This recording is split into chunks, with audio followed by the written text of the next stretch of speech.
Oh my goodness gracious, please would you guys just get out of here? Go, go, go, go, go, go, go, go, go.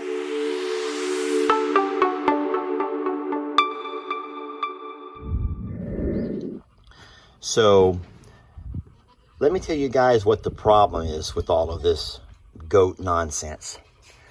There have been things that have gone wrong around here that I can directly blame on the goats. And as cute as they are, and as much as we love them, they cause a lot of damage with their little antics. And I'm going to show you a few of those things here in just a second. Evidence exhibit number 1 of why these goats are not as cute as you all think they are. Now, I know it's hard to zoom in, but those are wires that go to the lights of my trailer. And the goats have sit here and chewed them in half. So now I have to somehow find a way to cut this and rewire this back together. Yeah. Example number 2. The guys that came and did the well, they left the door open to my well house because they thought the well needed more ventilation. While they were gone, the goats came in here. You can see chewed that label, that tag off the well. They also chewed these wires and made these short out. Jamie and I had to come out here. You can still see the burn marks. Jamie had to come out here and cut back the part they had chewed on and rewired it. That could have been very dangerous. They could have been electrocuted, maybe even killed. Besides all the wires and stuff they chew on, they are constantly chewing on anything and everything they can find. This is a piece of insulation that I actually had inside the well house to keep the well from freezing in the wintertime. They have pulled it out from under the door and begin to chew on it. So this here is the on-off switch on my generator. And you can see they have chewed that wire right off. So now my generator is stuck on. So the only way I can kill it, literally the only way I can turn it off, is to allow it to run out of fuel. So I have to turn the fuel gauge off, and once the carburetor has no fuel, my generator will turn off. But yeah, that's just because goats are constantly chewing on everything. So you guys want to guess what this is? That would be a radiator. That's right, folks, this is a radiator. And do you want to guess why I had to order a new radiator? Let me show you. Okay, so the little goats love my tractor. They get underneath here. They came underneath the tractor and they nibbled on this little piece right here. It's a little rubber hose. That's the drain for the radiator. They started biting on it, and look, they've pulled it right out. They pulled it straight out, but they didn't just pull it out, they broke it. And now this thing leaks water. So yeah, Lester had to buy a whole new radiator because little goats love to chew on everything. That's expensive, folks. That's not cheap. I've had to put this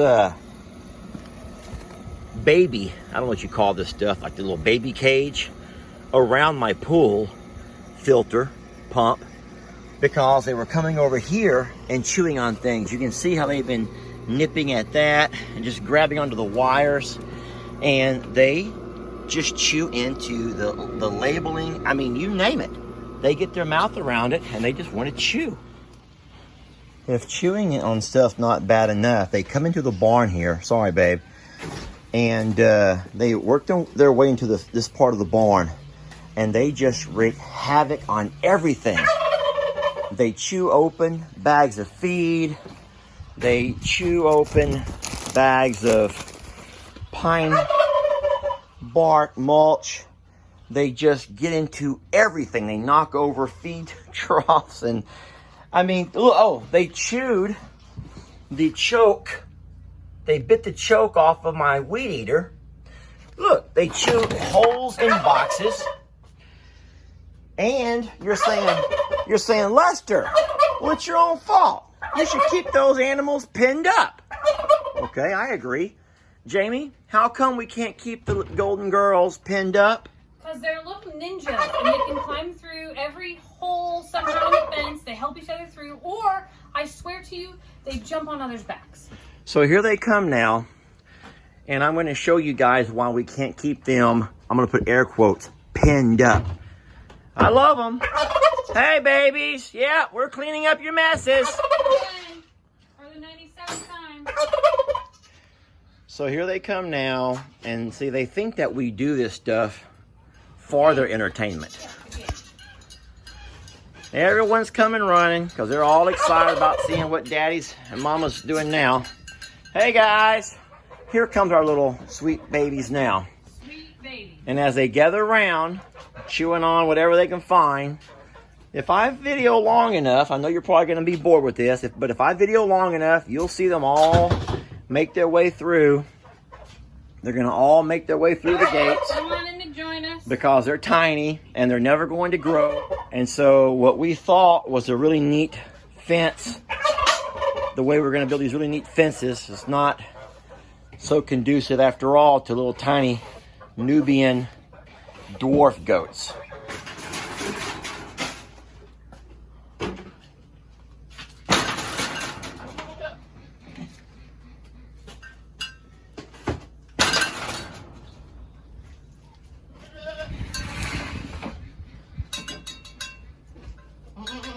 Look who else is helping with barn cleanup today.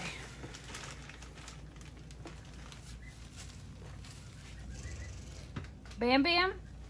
I don't think that's what Dad meant when he said help clean out the barn.